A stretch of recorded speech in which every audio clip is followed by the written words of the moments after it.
Hello, OA. This is Mrs. Rockow. I am going to read you Chapter 5 from Rump, the fairly true tale of Rumpelstiltskin. Chapter 5. Fluff to Mouse, Mouse to Mice. The next rations day, Red and I walked home together from the mill. We hugged our ration sacks to us, the promise of fresh bread inside them.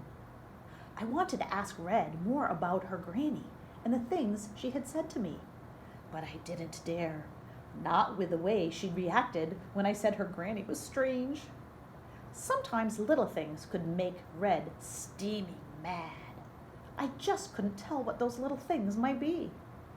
That's the danger with Red. Unpredictable. Suddenly, Red groaned, and I looked up to see a tall, skinny man leaning against a tree, a giant sack flung over his shoulder. "Kessler the peddler!" I shouted. The man turned toward me, flipped his hat off his head, and bowed. His bright orange hair stuck out in every direction. Kessler was the only person we ever saw from the kingdom, besides the tax collector. He came to the mountain to sell goods from the kingdom: colorful threads, clay pots, and wooden spoons. Sometimes he had gold, likely from our mines, molded into rings and bracelets and chains. How funny that we dug up all that gold, but we could never afford to buy it back. But I wasn't interested in gold, and the thing I most wanted to see from Kessler wasn't in his old patched-up sack. "Children!" chimed Kessler. He looked around to see if we were alone, then whispered, "Come for a spell? An enchantment?" "Magic!" I stepped forward, but Red grabbed my shirt collar and hauled me back. "Of course not," spat Red. "Speak for yourself." I shook her off. I had heard Frederick and Bruno talk of Kessler's magic. Nothing like a witch turning someone into a toad or making a storm, but he could touch fire, make things disappear, or turn one small thing into another. That's what I wanted most, to see him turn one thing into something else. "Only cost you a scoop of grain," said Kessler. I hesitated. Gran would be furious if she knew I'd traded even a tiny amount of our food for a magic trick. We had so little to begin with. Besides, she didn't approve of magic. I shook my head and stepped back. "Oh, come, just one scoop. You won't starve for it. Bet you haven't had much fun in weeks, all that digging." Kessler gave a feeble smile. Suddenly, I saw the hunger in his eyes, how hollow and sharp his cheeks were. He must be even hungrier than I was to sell a magic trick for a scoop of grain. Was I that hungry to see the magic?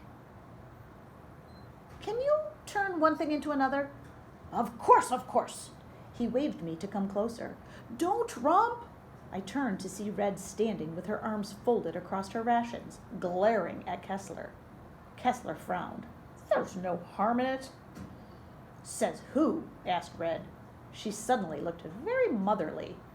"Last time you came, you set Gus's hair on fire." "Well, that was a bit of a... And remember Helga and her wart?"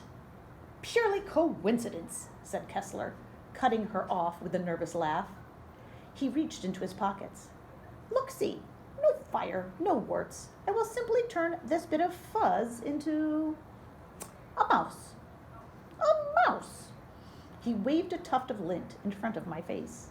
Could he really turn it into a mouse? Gran told me a story of turning mice into horses and a pumpkin into a golden coach. Wouldn't it be fun to see a bit of fuzz turn into a live mouse? "Rump," said Red through gritted teeth. "No." I ignored her. It was just a scoop of grain. Gran would hardly notice, and I'd skip breakfast in the morning. That was fair. I opened my ration sack, and Kessler whipped in a tin cup from his pocket. He quickly scooped out a heap of flour and then pocketed it again. My stomach clenched. I'd have to skip 3 breakfasts for that. Red chuckled. Red clucked her tongue in disappointment.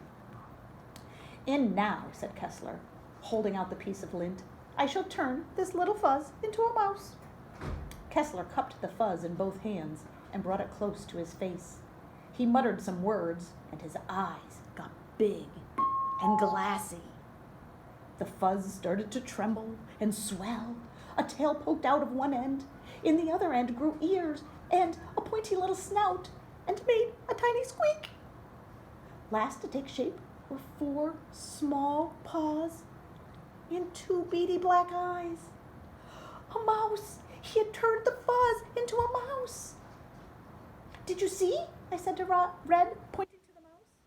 "I saw," she said grumpily. I smiled up at Kessler. He smiled back and put the mouse in his vest pocket. "Next time, maybe I'll turn the mouse into a cat." "Eep, eep." We looked down to see another mouse scurrying towards us. Then came another and another. "Eep, eep, eep." 6 mice were skittering over Kessler's feet. "Well, look at that." He pulled the mouse out of his pocket. "They've come to greet their new friend. Isn't that magical?" I started to nod in agreement, but then I heard strange noises, a pattering like rain, and also a distant squeaking, like a flock of birds taking flight. The sounds got louder. "Here it comes," said Red. Kessler's eyes went wide. He held the mouse up and stared at it. Oh my!" Then came the explosion, an explosion of mice. Hundreds of mice poured from trees and holes in the ground, through windows and under door cracks. Screams and shouts echoed throughout. The mountain. Something crashed in a nearby cottage, and a man threw open the door and fled with a dozen mice squeaking at his heels. The mice converged and ran toward us. I scrambled up a nearby tree and wrapped my legs around it. "Time to go." Kessler hitched up his pants, flung his sack over his shoulder, and ran, mice trailing in his wake. Red laughed and shook her head. "That fool! He still hasn't learned to stay away from magic. He'd be safer playing with fire." "But Kessler only does small tricks. What's wrong with that?" "All magic has consequences, Rump. Even small magic can have big consequences." If he had turned it into a squirrel, would all the squirrels have it attacked? Something entirely different could have happened. Something even worse. Like maybe he would have grown squirrel teeth. Red stuck out her teeth and wiggled her nose. I laughed.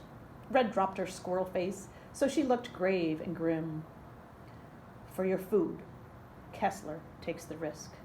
But one day it will catch up to him. He might not even get to eat that food before the mice do."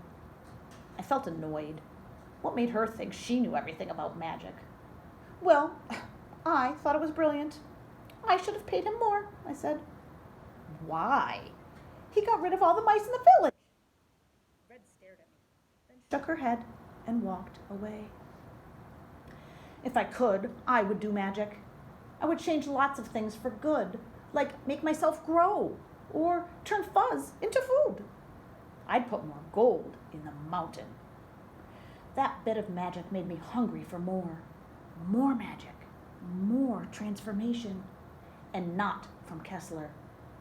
I wanted magic all to my own. How bad could the consequences be?